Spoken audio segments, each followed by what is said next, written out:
Entonces, bueno, primero que todo, buenos días, gracias por su participación.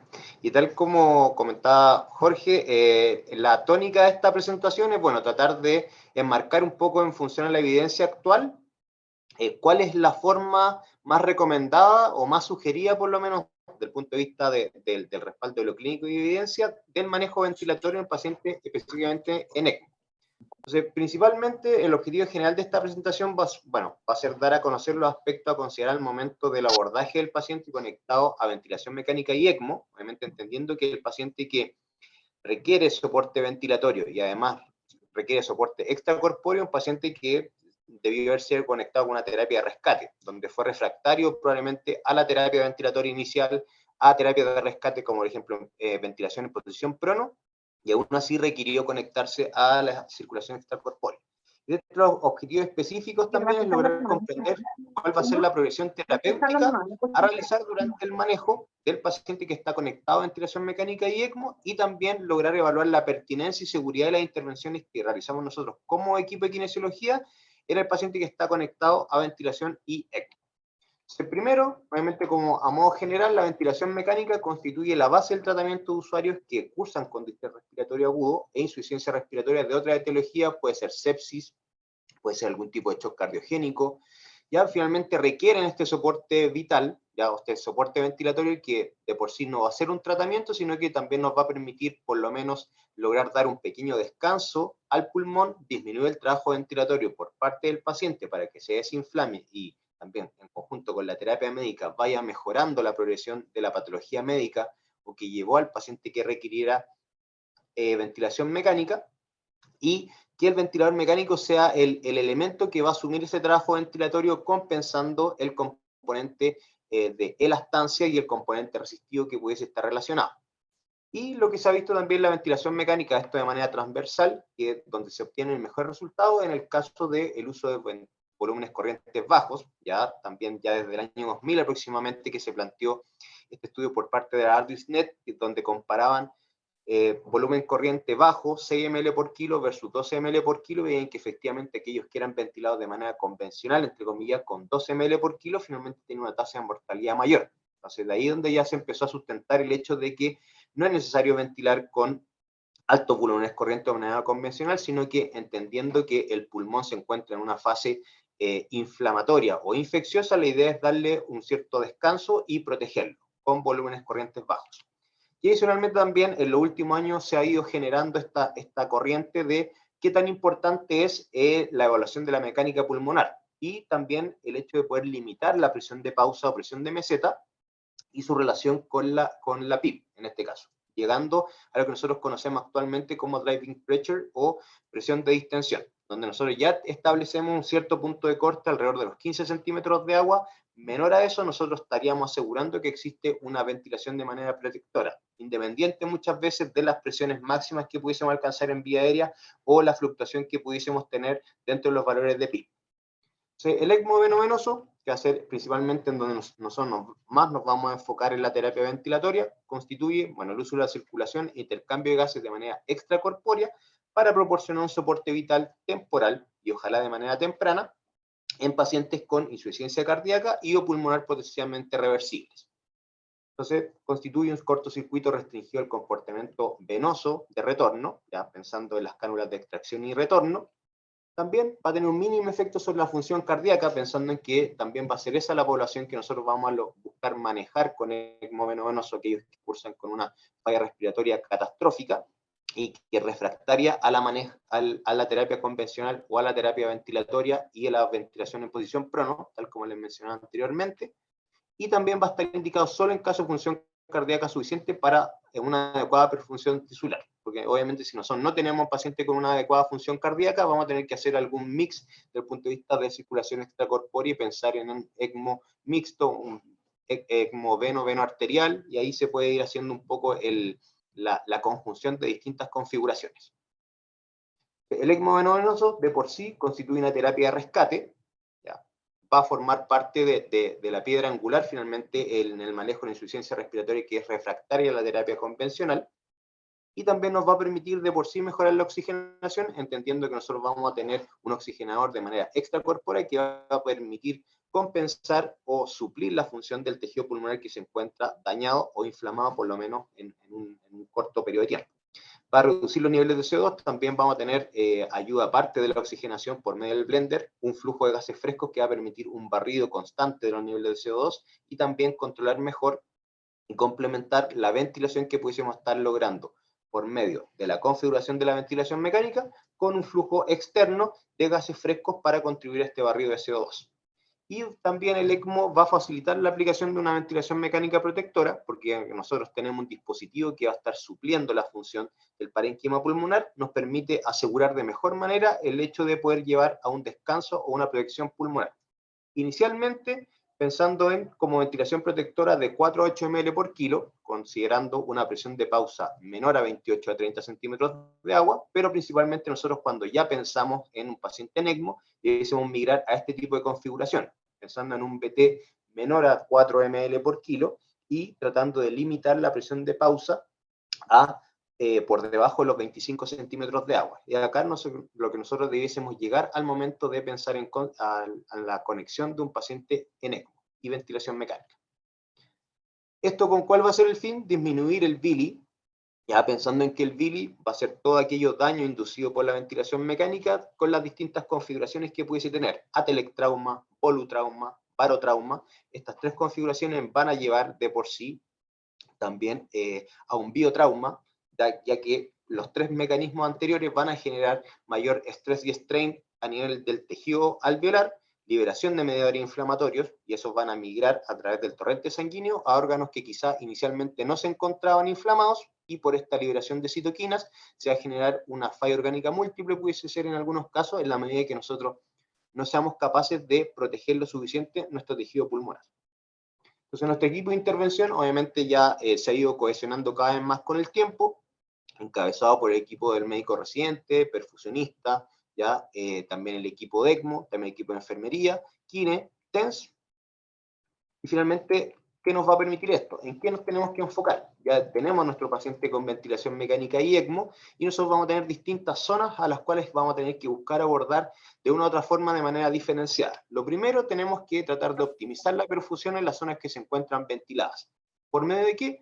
Optimizar o aumentar el gasto cardíaco muchas veces, ya sea por el apoyo de vasoactivos o bien con el apoyo de la función de bomba que pudiese tener el ECMO, pero también buscando evitar la sobredistensión alveolar o la sobredistensión pulmonar de esta zona que se encuentra sana.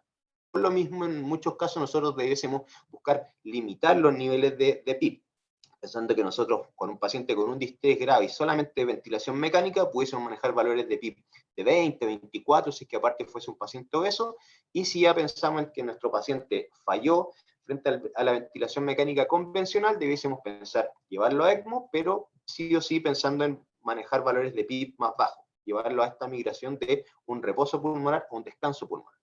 También considerar el uso de vasodilatadores inhalados a nivel pulmonar, y también considerando en que en una primera instancia, si el paciente, a pesar de estar en ECMO, ventilación mecánica, no responde, también pudiese ser valorable por parte del equipo posicionarlo en prono. Posteriormente, en una zona intermedia, vamos a buscar optimizar la oxigenación venosa mixta, también por medio de optimizar el gasto cardíaco y también optimizar el uso y el funcionamiento de la membrana del oxigenador, ya sea aumentando la FIO2, manteniendo una FIO al 100% en el blender y optimizando también el flujo de gases frescos. Y finalmente, en las zonas más posteriores, las zonas dependientes del pulmón, nosotros lo que vamos a enfocarnos en optimizar la ventilación o mejorar la ventilación de las zonas que se encuentran bien perfundidas, porque obviamente por gravedad nosotros vamos a tener una mejor perfusión en las zonas dependientes que en las no dependientes. ¿A costa de qué? Vamos a lograr abrir ciertas zonas alveolares o ciertas unidades alveolares por medio de maniobras de reclutamiento alveolar. En un inicio no es necesario realizarlas de manera seriada, ya obviamente nosotros queremos quizá mantener una buena distensibilidad, llevar al paciente a ventilar en una zona de buena distensibilidad y que con pequeños cambios de presión generemos buenos cambios de volumen, pero no necesitamos estarlo haciendo de manera rutinaria, porque eso también va a generar un impacto desde el punto de vista del parénquima y también desde el punto de vista hemodinámico que pudiese ser contraproducente. También nosotros, por medio de tratar de abrir estas unidades alveolares que están en la zona dependiente, pudiésemos considerar aumentar en cierto punto niveles de PIB, y también considera el hecho de lograr una ventilación que sea más homogénea con ventilación en posición prono. Esto sería un poco el esquema de lo que ocurre con nuestro paciente cuando está solamente en ventilación mecánica. Lo vamos a tener expuesto a distintas variables de daño asociado a la ventilación mecánica por medio de volutrauma, atelectrauma, barotrauma, tal como les mencionaba, y eso finalmente va a derivar en liberación de mediadores inflamatorios, citoquinas, 25, biotrauma, y eso 012. finalmente va a impactar en la posibilidad o incidencia de falla orgánica múltiple y empeora el pronóstico de nuestro paciente con un incremento de la tasa de mortalidad, ya tanto intrahospitalaria, o sea, como en UCI, como intrahospitalaria. Realmente, ¿qué es lo que nos está permitiendo el paciente en ECMO? Ya reducimos el riesgo de BILI, ¿sí?, por medio de la compensación que yo le acabo de plantear por medio del oxigenado de la membrana extracorpórea, y nos permite lograr llegar a una ventilación ultraprotectora con disminución de el mechanical power, en este caso, o el poder mecánico que se está imprimiendo en cada una de las ventilaciones por medio de volúmenes corrientes, por medio de frecuencia respiratoria, por medio de este cambio de volumen que sí o sí se tiene que llevar a cabo, pero que nosotros queremos aminorar. También nos va a permitir disminuir los valores de presión plató o presión de pausa, trabajar con valores de frecuencia respiratoria más bajos, pensando en que solamente sea lo suficiente para generar pequeños cambios de volumen y pequeñas variaciones en la unidad de tiempo, ¿ya? También limitar o restringir aún más los volúmenes corrientes, disminuir los niveles de presión, tanto de presión inspiratoria máxima, presión media vía aérea, y también, como les mencionaba, de driving pressure, y también trabajar con valores de FIO2 que también sean más bajos, pensando en que el trabajo de FIO2 debe estar principalmente entregado por parte del oxigenador. Ahora, ya que les estaba hablando de este concepto de descanso pulmonar, reposo pulmonar, esto ya lleva varios años, ya si se fijan acá en la parte inferior desde los años 80, es que ya se está planteando esta idea de qué hacer con los pacientes que requieren circulación extracorpórea o apoyo o remoción de CO2 de manera extracorpórea y que están con distrés grave.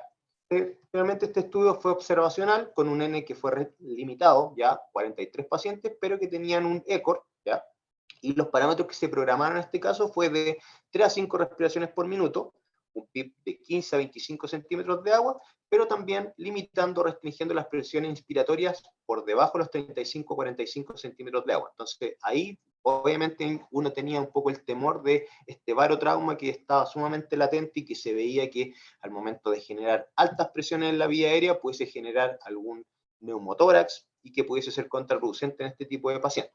¿Qué fue lo que encontraron? Esta fue un poco la configuración que se llevó a cabo. Teníamos al paciente conectado al ventilador mecánico, tenía un flujo externo de oxígeno, ¿ya? Por medio acá tenía la función de bomba, y acá estaría un poco la fluctuación de los valores de presión. Acá, si se fijan, entre cada ciclo existían alrededor de 15 segundos, pensando en la frecuencia que era bastante baja, 3 a 5 respiraciones por minuto, y acá estaría la fluctuación entre los valores de PIB y la presión inspiratoria máxima. Entonces, se fijan acá, nosotros teníamos el valor 0, pero limitaban la presión inspiratoria máxima a 35, lo cual no quiere decir, como hoy en día, que uno plantea 35 centímetros de agua sobre el valor de PIB, sino que la máxima era 35, independiente el PIB estuviese en 15 o en 25. Entonces, también eso nos habla de que como delta iban a tener una diferencial entre PIB y presión inspiratoria máxima de 20 a 10 centímetros de agua, y eso, según las condiciones del parénquima pulmonar, pudiese llevar a ciertos cambios de volumen.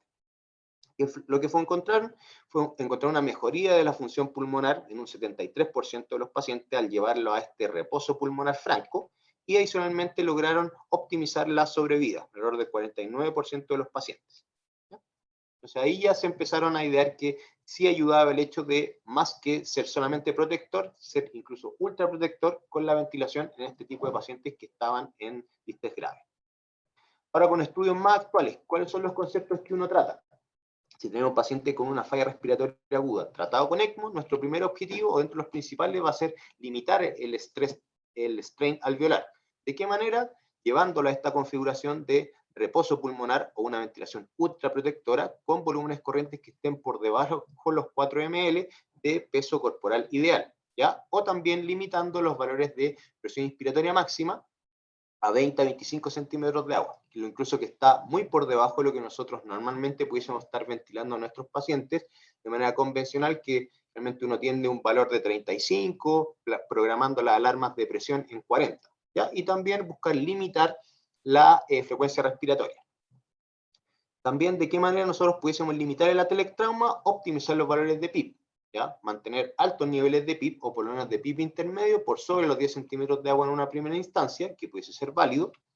También limitar la atelectasia por reabsorción, lo cual va a llevar a disminuir o manejar en el menor valor posible según las metas de saturación y de gasometría, los valores de FiO2 y también mantener adecuados niveles de PIB. Ahí nosotros también pudiésemos ir contrarrestando según mecánica pulmonar, tener la mejor compliance por un cierto valor de PIB y dejar ese el PIB ideal. Y finalmente evitar la sobredistensión con monitoreo idealmente de presiones transpulmonares de manera invasiva, ¿ya? O también la posibilidad del uso de NAVA en algunos equipos o centros que lo tengan disponible. Entonces, el rol del ECMO en la falla respiratoria o en el paciente en falla respiratoria, lo primero va a ser lograr manejar y revertir la hipoxia refractaria al manejo convencional de la ventilación. ¿Cómo lo pudiésemos lograr? Por medio de una ventilación mecánica de tipo protectora, y en conjunto ambos factores, ¿cómo se van a ir conjugando? Es llevar a una ventilación mecánica ultraprotectora y llegar nuevamente a esta configuración de descanso pulmonar que acabamos de mencionar. En relación a una revisión sistemática que nos correlacionaba de cómo ir manejando los pacientes en ventilación mecánica con soporte extracorpóreo, acá les voy a mostrar en un cuadro resumen cómo se ha ido gestando la forma de ventilar a estos pacientes. Si fijan, acá tenemos un ensayo del 2009 en donde ya se concebía el hecho de que una presión inspiratoria máxima no debiese superar los 20 a 25 centímetros de agua con valores de PIB de 10 a 15. O sea, ya tendríamos una fluctuación de presiones de 10 a 15 centímetros de agua como máximo, ¿ya? También limitar la frecuencia respiratoria a 10 respiraciones por minuto y también FiO2 en el ventilador hasta un 30%. Posteriormente, ya el 2013, ya un estudio de ECOR, ¿ya? Se limitaron los volúmenes corrientes hasta 3 ml por kilo de peso corporal ideal. También la titulación de PIB fue por medio de la tabla de ARDISNet, donde correlacionaba PIB con valores de FiO2. Acá sí, con el tema de las frecuencias respiratorias aumentaron respecto a lo que se había estado trabajando antes, llevándolo a día 25 y optimizando una relación IE de 1 a 1, ya pensando en que siempre mantener un reposo pulmonar ideal. Dentro de las guías de como 2013 también, presión control hasta 25, PIB de 15, FiO2 ojalá hasta un 50%, frecuencias respiratorias volvimos a plantear bajas. Entonces ya se vio nuevamente que el hecho de esta apertura-cierre de manera frecuente no ayuda al reposo y a la reparación del tejido pulmonar. Por eso es que también nosotros idealmente llevarlo a 10 respiraciones por minuto, 8 muchas veces en una fase inicial. ¿Ya? Después de 24 a 48 horas, optimizar siempre en presión control para lograr manejar las presiones, sin dejar de lado, por supuesto, los volúmenes corrientes que se están manejando, manteniendo frecuencias respiratorias bajas, ¿sí? Y después también, obviamente, en la medida de lo posible, si vemos que el paciente no está respondiendo, también plantear esta otra variable que va a ser la traqueostomía precoz, pensando en que nosotros no logremos destetar prontamente a nuestro paciente y que el hecho de mantenerlo intubado aumenta los riesgos y complicaciones de la vía aérea y también dificulta el destete progresivo de la ventilación mecánica. Y finalmente también el estudio de OLIA, ya que es parte como de los que más se han ido considerando respecto a cómo poder manejar a los pacientes, más allá del pronóstico no que tengan, nos plantea que un volumen corriente disminuido para obtener presiones de pausa o sea, presión plató, claro, menor a 25, con valores de PIB mayor a 10 y restringiendo los valores de FiO2 entre un 30 y un 60%, ¿ya? También, acá planteaban frecuencia respiratoria hasta 30, pero probablemente si nosotros pensamos desde el punto de vista conceptual, si queremos que el pulmón y el tejido pulmonar descanse, nosotros vamos a migrar realmente a una configuración que sea una frecuencia respiratoria mucho más baja, 8 a 10 respiraciones por minuto. Incluso acá plantean el uso de ventilación con liberación de presión como APRB, ya que también en algunos casos se ha utilizado cuando no responde de manera favorable a las modalidades convencionales, ¿ya? Pero también eso, con un PIB height menor a 25 y un PIB low mayor a 10. Entonces, finalmente, igual le daban este margen de 10 a 15 centímetros de agua de fluctuación entre la presión máxima de la vía aérea y la presión mínima. Y esto entendiendo que el paciente en ECMO debiese tener la capacidad de poder gatillar dentro de estos ciclos, por lo cual va a requerir menores niveles de sedación al momento de iniciar la terapia. Dentro de las estrategias ventilatorias, tal como les mencionaba, estudios CISAR también, donde trabajaban con presión control, ya se establecía sobre PIB 10 centímetros de agua, con un PIB de 10, pensando en que nosotros vamos a llegar a una presión máxima de 20 centímetros de agua, lo cual sigue respetando las directrices que les mencionaba anteriormente, con una frecuencia respiratoria de 10 respiraciones por minuto y limitando también la FIO2 en el ventilador hasta un 30% idealmente. Después tenemos el estudio de Olia que les mencionaba, que comparó finalmente ventilación por volumen, con un volumen corriente para una presión de pausa menor a 24 centímetros de agua, pero trabajando con PIB mayor o igual a 10, lo cual nos daría como tope que trabajarían con un driving pressure de 14 centímetros de agua. Tal como les mencioné, trabajaron con frecuencias respiratorias entre 10 a 30, limitando FIO al 30 y 50% en ambos casos, volumen control y versus APRB. ¿Qué nos plantea ELSO? ¿Ya? Obviamente acá si se fijan en normas 2021. Una estrategia de ventilación mecánica protectora o ultraprotectora o descanso pulmonar teniendo ciertos targets, ciertos objetivos. Lo primero, presiones de pausa menores a 25 centímetros de agua, frecuencia respiratoria de 4 a 10 respiraciones por minuto, PIB de 10 a 15, lo cual ya nos habla que nuestro driving pressure debe fluctuar entre 10 a 15 centímetros de agua, no sobrepasarlo, porque también nosotros ya sabemos con el otro N de los pacientes que están en ventilación mecánica que el driving pressure por sobre 13 o 15 centímetros de agua llevan a mayor incidencia, a mayor riesgo de daño pulmonar asociado a la ventilación mecánica y empeoran los pronósticos intrahospitalarios e intra-UCI.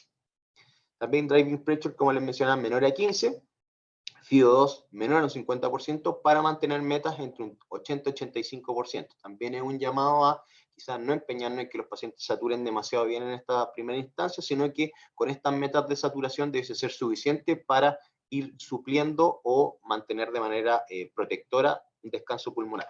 Y finalmente evitar la disincronía, también optimizar la terapia o la pseudoanalgesia o la analgosedación y optimizar también la programación de los parámetros. ¿Ya? Porque dentro de toda esta configuración, de todas formas, igual nosotros como clínicos tenemos la posibilidad de ajustar ciertos parámetros, ciertos tiempos, ciertos flujos para acomodar la ventilación a los requerimientos que tenga el paciente y no viceversa.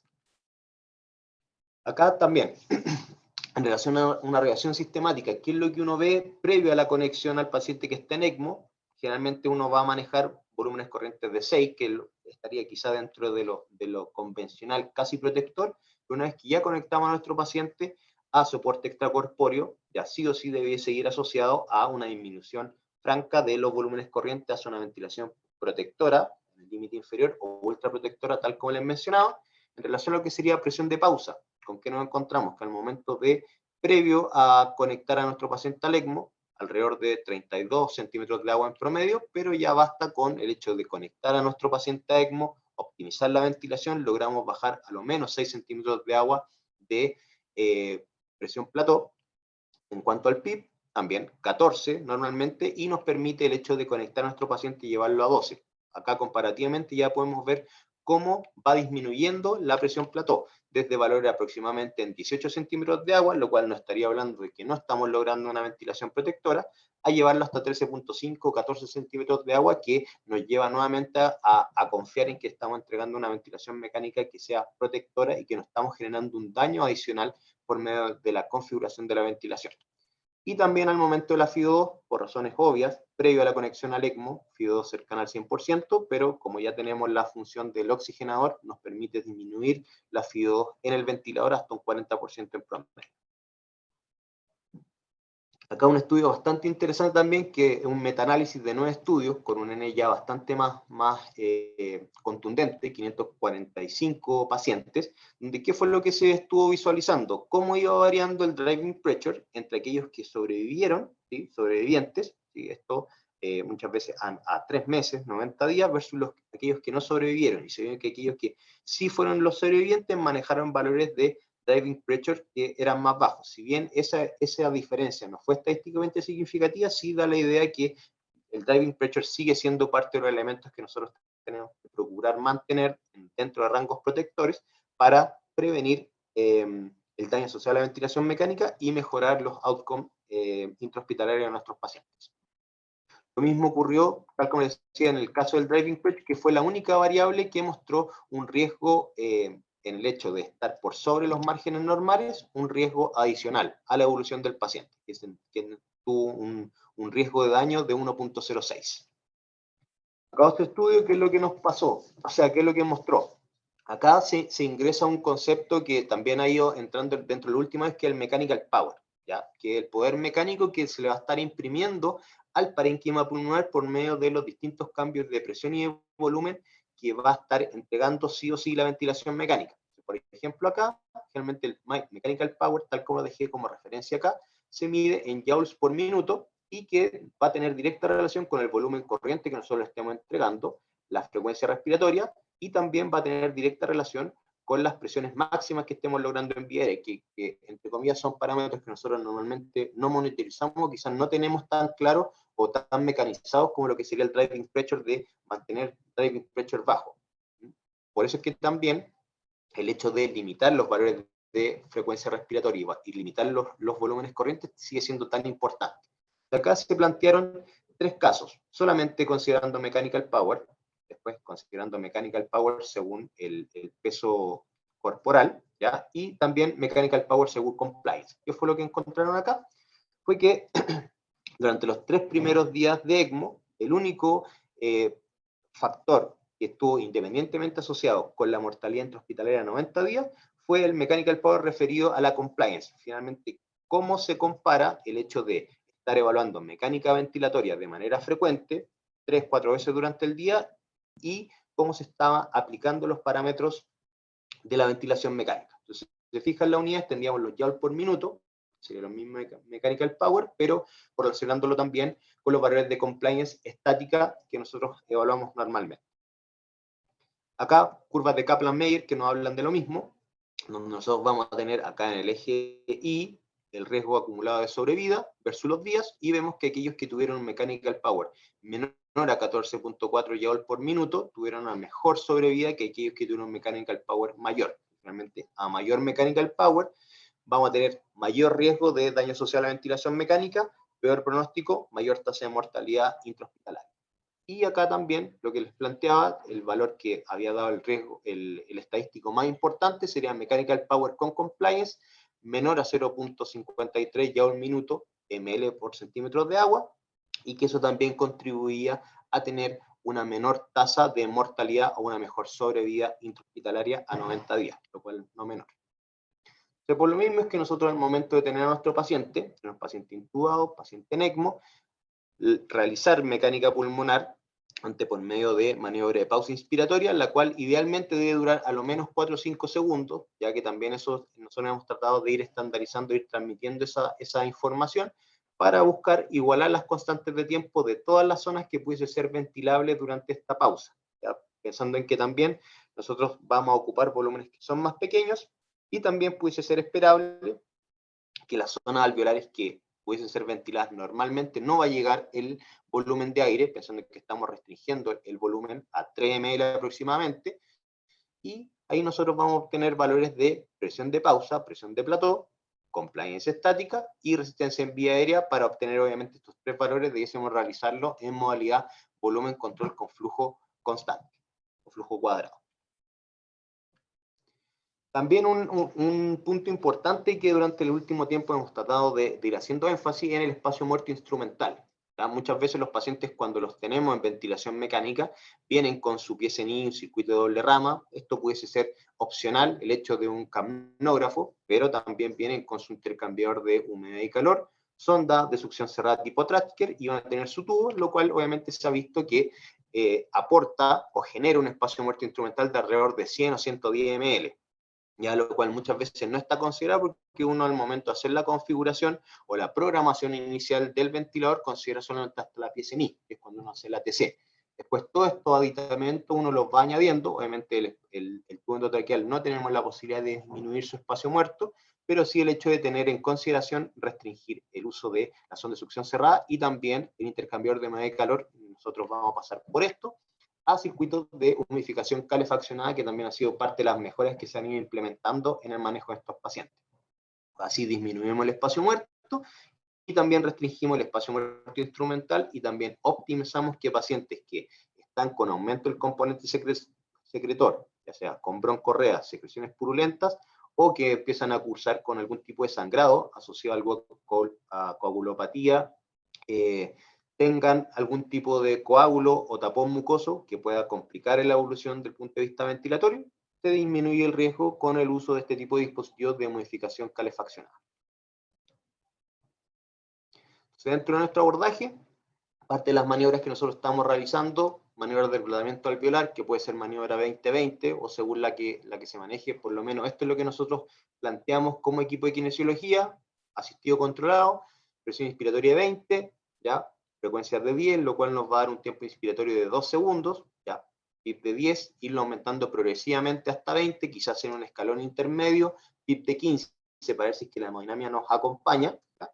Una vez que ya logramos maniobra 20-20, vamos a ir disminuyendo progresivamente, volver a configuración de volumen control, restringiendo el volumen corriente a la que tenía previo a la maniobra, y ir viendo cómo se comporta la mecánica pulmonar hasta que vemos una caída nuevamente de la compliance estática, y nosotros debiésemos establecer el valor de PIP óptimo por sobre cuando se generó este quiebre en la curva de distensibilidad estática. Y acá también parte de las fichas de registro que nosotros pudiésemos estar realizando, en donde consideramos saturación, presión inspiratoria máxima, presiones de pausa, driving pressure y compliance obtenida para lograr establecer finalmente el mejor valor de PIP y algún tipo de complicación que pudiésemos tener relacionada al procedimiento. Por lo mismo es que ya dentro de la programación recomendada, vamos a tener que nuestra presión inspiratoria plató por debajo 30, la recomendación menor a 25, tal como les mencionaba. Los valores de PIP, ojalá sobre 10 si es que se permite, si nosotros tenemos una adecuada mecánica pulmonar, favorecerlo, mantener la mayor cantidad de unidades alveolares funcionales y que puedan participar en una instancia intermedia. Frecuencia respiratoria de 4 a 10, probablemente no llevar en una fase inicial a 15, y FI2 también limitada entre 30 y un 50%. Al momento del winning, obviamente va a ser posible que la adecuada programación del ECMO va a contribuir a la reparación pulmonar, además de la terapia médica que va a estar resolviendo la etiología base que igual el paciente va a estar en ECMO.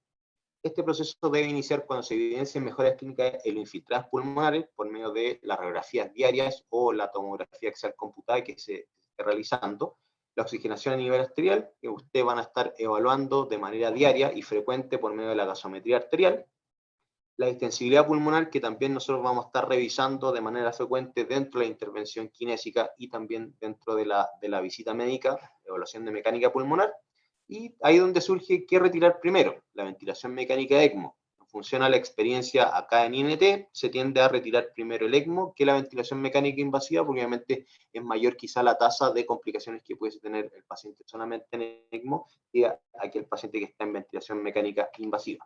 El trial-off, ¿cómo se plantea? Obviamente llevar el flujo de gases fresco a 0 litros por minuto, generalmente 0.5 litros por minuto, pudiese ser una posibilidad, dejar un flujo mínimo, también puede ser válido, y aumentar progresivamente los parámetros ventilatorios. Llevar siempre un BT menor a 6 o 8 ml por kilo, no llevarlo nuevamente a ventilación mecánica convencional, sino que mantener un rango protector, 4, 5 ml por kilo idealmente, limitar nuevamente presiones de pausa por debajo de los 30 centímetros de agua, mantener valores de PIP por debajo de 16 centímetros de agua. También nosotros ya sabíamos que nuestra FI2, ojalá no tener una salida en el ventilador antes de tener, lograr una FI2 menor a un 50%, pH sobre 7,3 en gasometría arterial y con saturaciones por sobre 88%.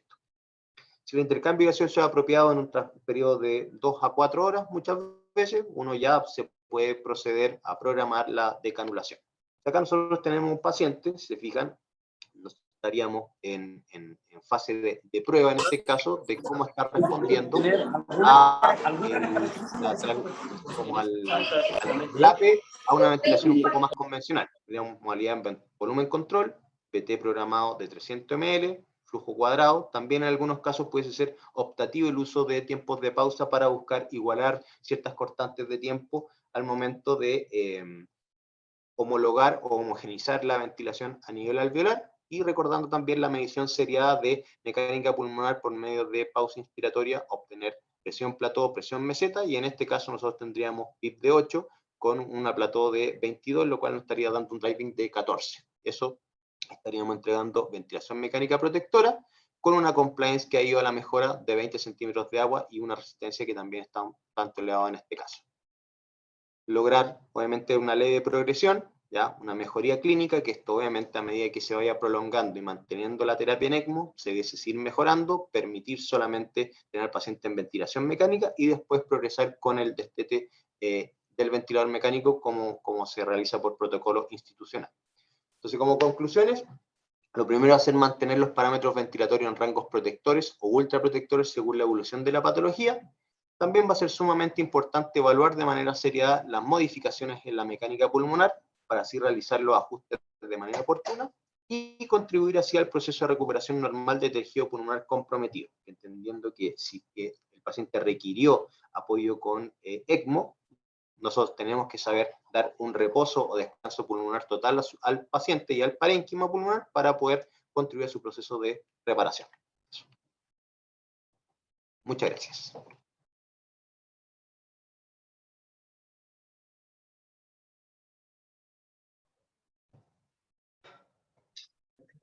Muchas gracias, Francisco. Bueno, agradecerte por tu excelente presentación. La verdad es que fue muy claro, muy conciso, muy basado en la evidencia. Yo creo que esta es una instancia muy buena para todo el equipo para empezar a homogeneizar todas nuestras estrategias ventilatorias, y le doy las gracias a todos por conectarse. Veo que hay hartos hartos residentes, hartos del equipo de rehabilitación, incluso hay, parece que personas de otro hospital, qué bueno que hayan conectado, están todos invitados.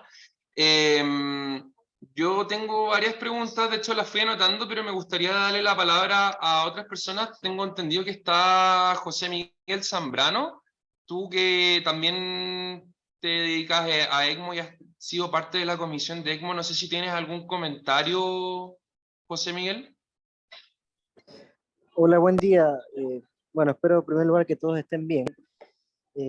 Claro, la verdad es que el Panchito dio muy científicamente todo, y todo se resumiría a que lo que hay que evitar es el Billy, y por esa razón, como medida de soporte, lo explicó muy bien, se conecta a ECMO venovenoso para proteger el pulmón mientras este se recupera. Ahora, yo creo que es clave el timing de los procesos del distrés pulmonar. O sea, cuando el paciente está conectado en ECMO, muchas veces nosotros nos desesperamos y queremos sacarlo rápidamente. Y como el doctor Marcelo Concha me dijo alguna vez, ECMO venovenoso es igual a paciencia. Eso significa de que uno tiene que tener la suficiente paciencia, sin desesperación, sin querer apresurar el proceso del distrés, porque muchas veces comienza a meter el ventilador, muchas veces quiere sacar al paciente del ECMO en un momento que no es el adecuado, y eso lo único que genera es Billy. ¿Ya? Por esa razón yo creo que es importante, por ejemplo, que de pronto yo vi que está Ricardo Fritz ahí conectado también.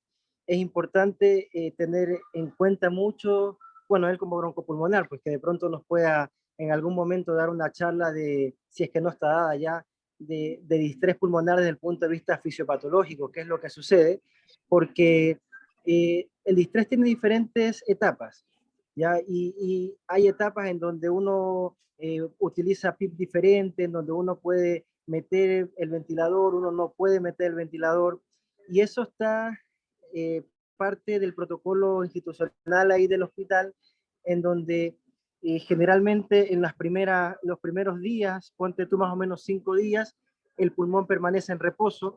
Luego de eso, cuando se va viendo que el pulmón en las radiografías va mejorando el parénquima, uno ya pudiera hacer un test que es muy importante, que lo dice la ELSO desde la primera revisión de ventilación mecánica, que es el test de Seeley.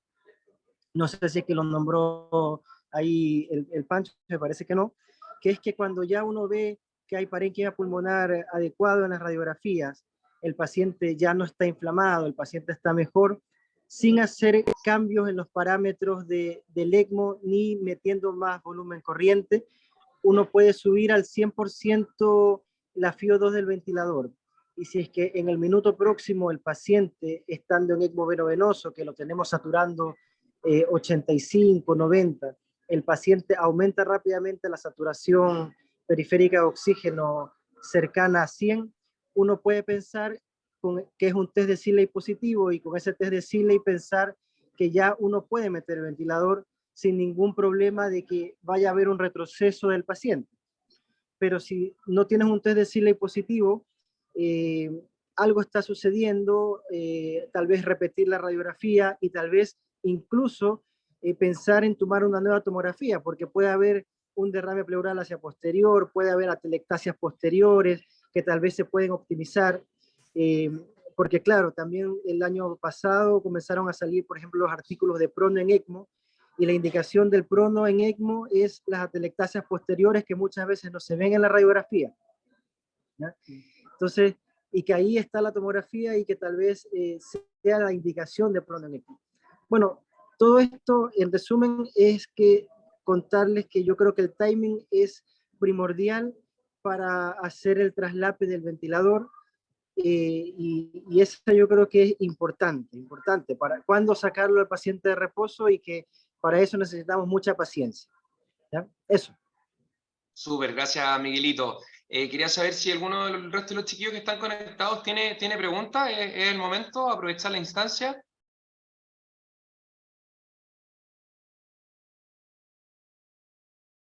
Bueno, yo tengo varias preguntas. Yo creo que el tema da para harto, entonces, dentro de lo que se puede acotar, bueno, primero que todo creo que el Mechanical Power me llamó harto la atención, y creo que es un parámetro que deberíamos empezar a incluir dentro de nuestra evaluación.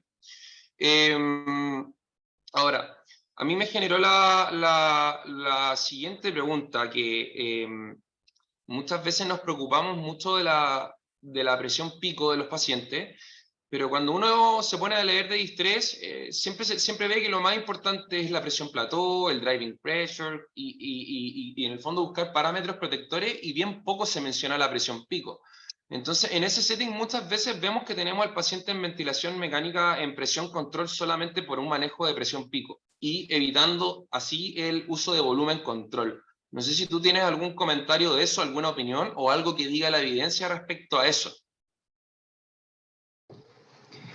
En general, tal como les mencionaba en la presentación, el hecho de uno optar entre presión control o volumen control no debe tener mayor dificultad en la medida que uno vaya manteniendo los parámetros protectores que les mencionaba. Mantener presiones de pausa menor a 25, un driving menor a 15, incluso se plantea en poblaciones quizás no netamente en ECMO, pero ojalá menor a 13 y mayor a 10. O sea, tampoco quedarnos con tener un driving demasiado pequeño. Uno pudiese tener la posibilidad de aumentar el volumen corriente en esos pacientes para no estar subutilizando el parénquima pulmonar que está funcional, que también puede ser parte del problema y que lleva también a algo de dificultad al momento de evaluar la mecánica si nosotros estamos subutilizando el parénquima que está funcional, que puede ir reparando a lo largo de los días, a lo largo de la semana.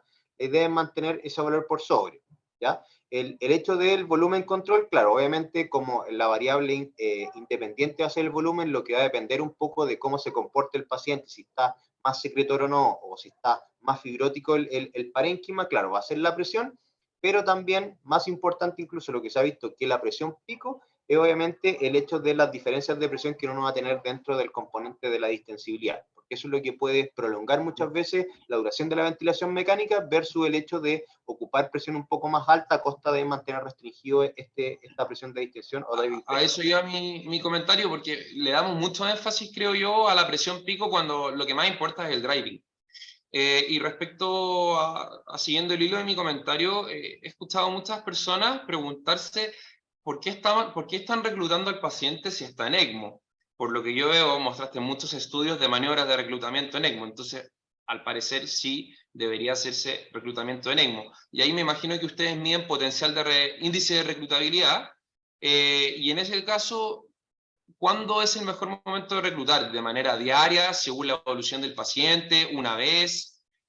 ¿O eso no está tan claro en la evidencia? En realidad también, tal como mencionaba, las maneras de reclutamiento de por sí no se recomienda que sean un procedimiento de manera rutinaria, ni de manera diaria, ni cada 8 horas, porque finalmente es netamente quizá una maniobra diagnóstica en un inicio, para saber si es que existe potencial de reclutamiento o no, y quizá en caso de que hubo una desconexión accidental del paciente de la ventilación mecánica o que está con PIB alto y uno ve que una caída abrupta, claro, uno puede ver de qué manera si es que hubo algún tipo de pérdida de parénquima ventilado. Si es que no, si uno ve que el paciente con PIB bajo anda relativamente bien, tiene una buena compliance, no debe ser necesario reclutarlo, pero obviamente eso primero permite diagnosticar, ¿sí?, para ver el potencial de reclutamiento y también nos permite tratar de revertir alguna complicación de manera súbita. Quizá también estos pacientes, como están hartas semanas en ECMO, también es probable que el CAF empiece a disfuncionar y ahí hay una pérdida sí o sí de presión y que va a requerir, posterior al cambio de tubo, una maniobra de reclutamiento para volver a recuperar el parénquima que está siendo ventilado. Perfecto. Miguelito, ¿tienes una pregunta?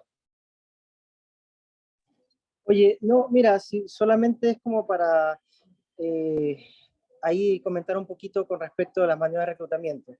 Mira, realmente, como todos saben, yo creo que los artículos tradicionales en DIS-3 han sido claros. O sea, antes de que existe el ECMO, se han hecho hartos artículos de maniobras de reclutamiento y de todas las medidas de DIS-3 avanzado como para mejorar la sobrevida del paciente. Y realmente lo único que ha demostrado mejorar la sobrevida antes del ECMO es el PRON. O sea, no, de hecho, las maniobras de reclutamiento lo que hacen es aumentar la mortalidad del paciente. Ahora, si tú te pones a ver Ojo, las igual que ese complicaciones, ojo que ese estudio del reclutamiento que aumentó las complicaciones y la mortalidad usaban 40 y 40, no 20-20. Ojo igual con eso. Sí, sí, pero de todas maneras, si tú te pones a ver a fondo, lo que uno necesitaría hacer en distrés avanzado es evitar Billy y reposo. O sea, que ese es el objetivo. Ahora, el timing yo creo, o sea, es importante porque si, por ejemplo, si tú, como ya hemos hablado, si tú tienes un pulmón que está mejor en las radiografías, que le tomas una tomografía está mejor, haces un test de Silly positivo, pero la ELSO es bastante clara y ellos te dicen que hay que mantener un PIB entre 12 y 14 como para evitar el desreclutamiento, ¿ya? Pero muchas veces cuando tienes al paciente en respiración en reposo por mucho tiempo, se hacen hartas atelectasias pasivas, se hacen microatelectasias en donde cuando tú ya quieres sacar al paciente, en ese caso que ya hay un test de Silly positivo, que ya las radiografías tienen un buen parénquima pulmonar, y ahí es cuando tal vez el reclutamiento pulmonar es el mejor setting, porque tú lo que necesitas es expandir el pulmón, ¿ya? O sea, el parénquima. Ahora, lo otro, con respecto a la ventilación por presión que hablaba, realmente no está, hay artículos descritos que la ventilación por presión es un buen modo de ventilación en distrés avanzado y que mejoran la mortalidad, que no son muchos, ¿ya?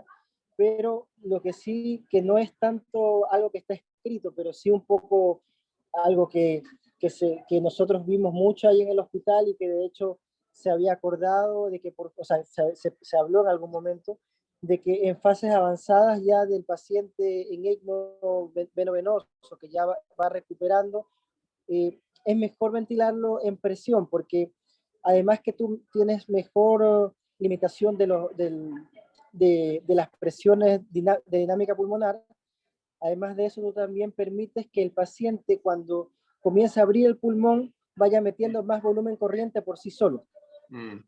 Y tú vayas titulando ese volumen corriente y decir, ya, ok, hoy día ante una presión inspiratoria de 11 está haciendo 230 volumen corriente, pero mañana ante la misma presión inspiratoria de 11 hace 280, por ejemplo.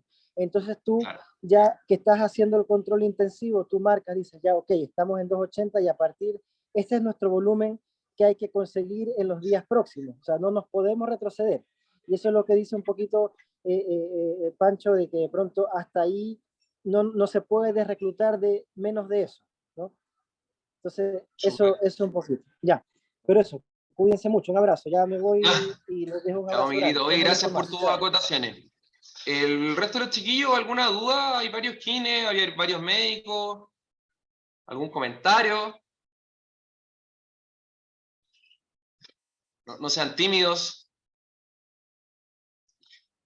Yo lo único que quería como acotar es que de repente uno cree que, o sea, ventilación ultraprotectora y reposo pulmonar son sinónimos, pero la verdad es que, como aclaré un poco, que no son lo mismo en el sentido de que ventilación ultraprotectora hace referencia a ventilación protectora con BT bajo 4, y ya el reposo pulmonar ya pasa a ser otros parámetros, como bajo 4, pero también con frecuencias de 10, PIP de 10, entre otras cosas. Son como términos parecidos, pero no es exactamente lo mismo. No sé si estás de acuerdo según lo que has visto en la literatura. Sí, totalmente. En general, uno tiende a recurrir a eso de la parte ultraprotectora, pero solamente fijándose en lo que sería volumen corriente.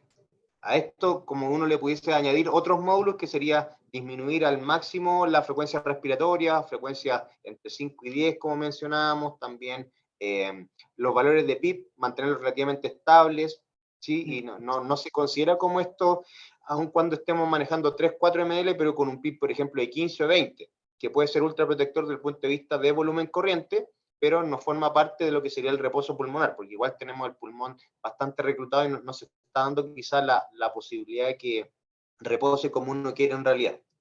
Eso. Súper. Bueno, parece que estamos. Así que bueno, te agradezco, Francisco, y a todos por conectarse y por participar. Así que bueno, nos vamos a estar viendo en las siguientes reuniones. Muchas Vale. gracias. Chau, chau.